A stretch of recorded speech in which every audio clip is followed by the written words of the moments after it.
माई के दिन माई के नाम मुहिम के विजेता लोग। ड्रीम सिटी मुंबई दर्शन घूमे के बेहतरीन मौका। देखी उ हसीन पर ई है बम्बई नगरिया देख बबुआ। हम एक कॉन्टेस्ट में भाग लिए थे जो मदर्स डे स्पेशल में आया था। वही में हमरा के विनर बनावल गल बा।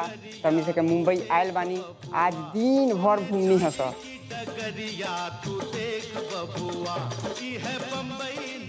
हम लोगों ने बहुत सारे मुंबई के फेमस जगह जैसे कि सिद्धिविनायक मंदिर, Chowpatty, marine drive, gateway of India, सभी अच्छे अच्छे जगहों पर हम लोगों ने देखा।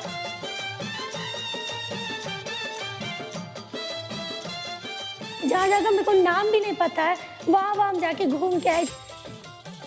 हम लोगों को बहुत अच्छा लगा।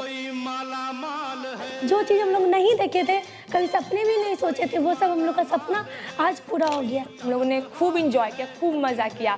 जी बाइस्कोप भोजपुरी का नंबर 1 चैनल है। Thank you.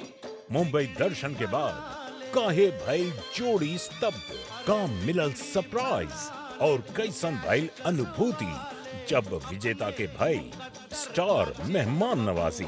जाने खातिर देखत रही जी बाइस्कोप।